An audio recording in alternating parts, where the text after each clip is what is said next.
गांव पंचायत सचिवालय के समक्ष मुखिया और पंचायत समिति सदस्यों की संयुक्त बैठक संपन्न।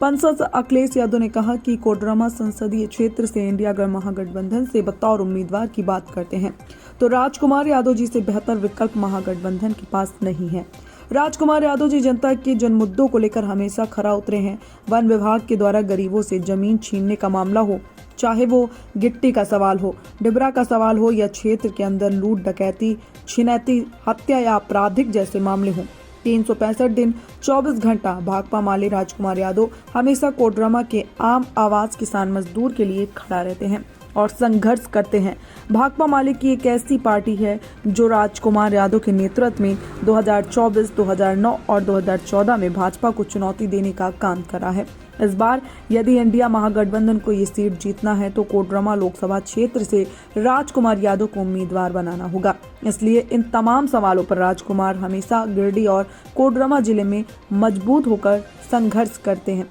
जिसके लिए आज पूरे प्रदेश में भाकपा माले का एक अलग पहचान है। पार्टी और महागठबंधन इस पर गंभीरता से सोचे। यदि ऐसी स्थिति में इंडिया गठबंधन यदि विचार नहीं करती है तो हम लोग भी विचार करने को तैयार हैं। यदि राजकुमार यादव को उम्मीदवार नहीं बनाती है तो इससे साफ प्रतीत होता है कि भाजपा को जिताने के पक्ष में है। मौके पर मुखिया संघ अध्यक्ष कन्हैया राम, संघ सचिव चंदन यादव, पंचायत अशोक यादव, पंचायत गदर अभिमन्यु यादव, मुखिया प्रतिनिधि सफदर अली, पंचायत प्रतिनिधि पटना सुनील दास, पंचायत प्रतिनिधि गावा जितेंद्र राम, मुखिया प्रतिनिधि गदर दिनेश यादव समेत दर्जनों जनप्रतिनिधि उपस्थित रहे। संवाददाता मनोहर लाल यादव की खास रिपोर्ट। आज हम लोग गावा पंचायत सचिवालय के समक्ष जनप्रतिनिधि, मुखिया या पंचायत समिति सदस्यों की बैठक की गई और बैठक में मुख्य रूप से आज देश की जो हालत है और खास करके कोडरमा संसदीय क्षेत्र का अभी तक महागठबंधन से उम्मीदवार की चर्चा जोर शोर से चल रही है। हम सभी जनप्रतिनिधि मांग करते हैं कि आप देख रहे हैं कि बतौर उम्मीदवार महागठबंधन के पक्ष में अगर पूरी कोडरमा संसदीय क्षेत्र से देखा जाए तो भाकपा माले के दिग्गज नेता राजकुमार यादव से बेहतर दूर दूर तक कोई दिखाई नहीं देती है। जैसा कि आप जानते हैं, यह क्रांतिकारी नेता पूरे कोडरमा संसदीय क्षेत्र में, चाहे वो बालू का सवाल हो, चाहे वो ढिबरा का सवाल हो, चाहे वो गरीब दलित आदिवासियों के ऊपर वन विभाग के द्वारा जमीन हड़पने का सवाल हो या क्षेत्र में बढ़ते आपराधिक घटनाएं लगातार जन आंदोलन की सवाल हो,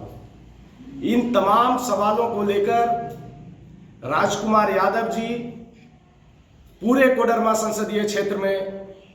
चाहे वो गांडे हो, बेंगाबाद हो, गावा हो, तीसरी हो, सदगावा हो, कोडरमा हो, बरकट्ठा हो, मरकच्चो हो, धनवार हो, बगोदर हो, तमाम क्षेत्रों में एक मजबूत रूप से खड़ा होकर के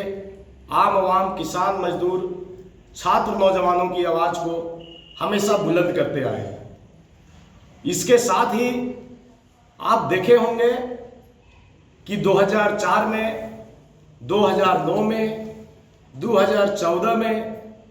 अपने बलबूते पूरे कोडरमा संसदीय क्षेत्र में, ये तीनों टर्म में, 2014 मोदी जी की लहर में भी इन्होंने भाजपा को कड़ी चुनौती देने का काम किए हैं। इसलिए हम लोग मांग करते हैं कि महागठबंधन यदि सही में चाहती है कि कोडरमा हम लोग जीते तो महागठबंधन से हम लोग मांग करते हैं कि यह सीट भाकपा माले को दिया जाए और उसमें भी क्रांतिकारी नेता, गरीब गुर्गों के लगातार जो संघर्ष कर रहे हैं, राजकुमार यादव जी को उम्मीदवार बनाया जाए ताकि यहाँ के किसान, मजदूर, छात्र, नौजवानों का जो लड़ाई लगातार 20 वर्षों से जो सड़कों पर लड़ रही है, यहाँ की लड़ाई को कम से कम दिल्ली के संसद में गूंजे। यहाँ के ढीबरा के सवाल को लेकर के आज बहुत बड़ा मांग है, उस मांगों की भी आवाज गूंजेगी।